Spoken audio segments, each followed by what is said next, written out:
Jou sielskoffie met 'n verskil.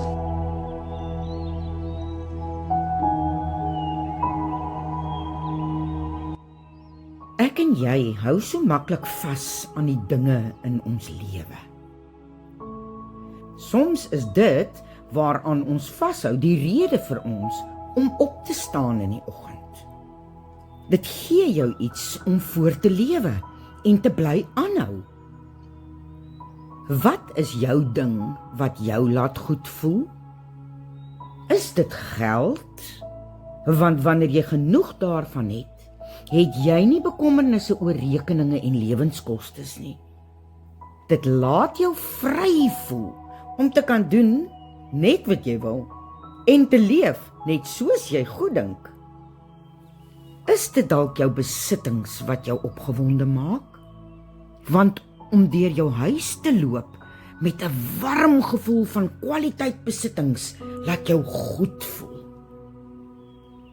Dalk is dit seer kry omdat jou dryfveer is om daardie ander persoon terug te kry. Of dalk omdat jy meer aandag kry as gevolg van jou seer kry. Hou jy dalk vas aan teleurstellings of drome wat nie uitgewerk het soos jy gehoop het nie?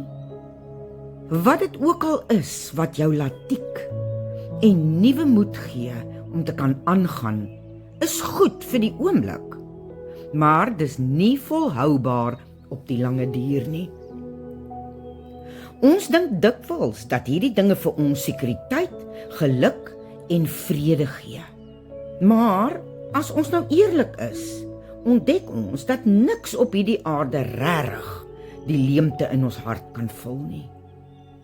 Vandag is daardie seerkry, besittings of goed of geld goed genoeg. Maar môre soek jy weer na iets anders om op te fokus om jou gelukkig te maak. Dit hou nooit op nie. Die waarheid is dat alles wat ek en jy hier op aarde besit, tydelik is. Geld kan opraak. Mense kan ons bly teleurstel en jou omstandighede kan oornag verander. En ek en jy is ook tydelik hier. En ons kan niks van hierdie besittings eendag saam met ons neem nie. Daarom vra God ons om ons vertroue nie in aardse dinge te sit nie, maar in Hom.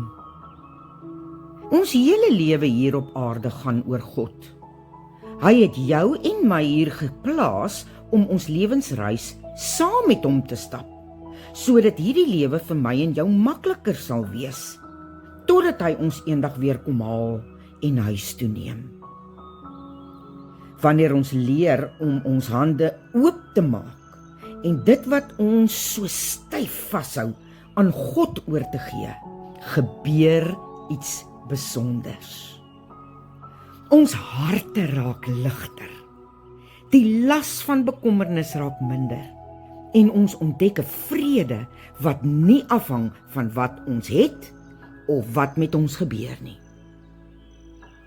Ware geluk word nie gevind in wat jy besit nie, maar in wie jy ken. Abba, Vader. In Hom vind ons liefde wat nooit ophou nie, hoop wat nooit verdwyn nie en vrede wat alle verstand te bowe gaan. Miskien is die vraag vandag nie wat jy nog moet kry nie, maar wat jy moet loslaat, sodat God jou hande kan vul met dit wat werklik saak maak. Lief vir julle.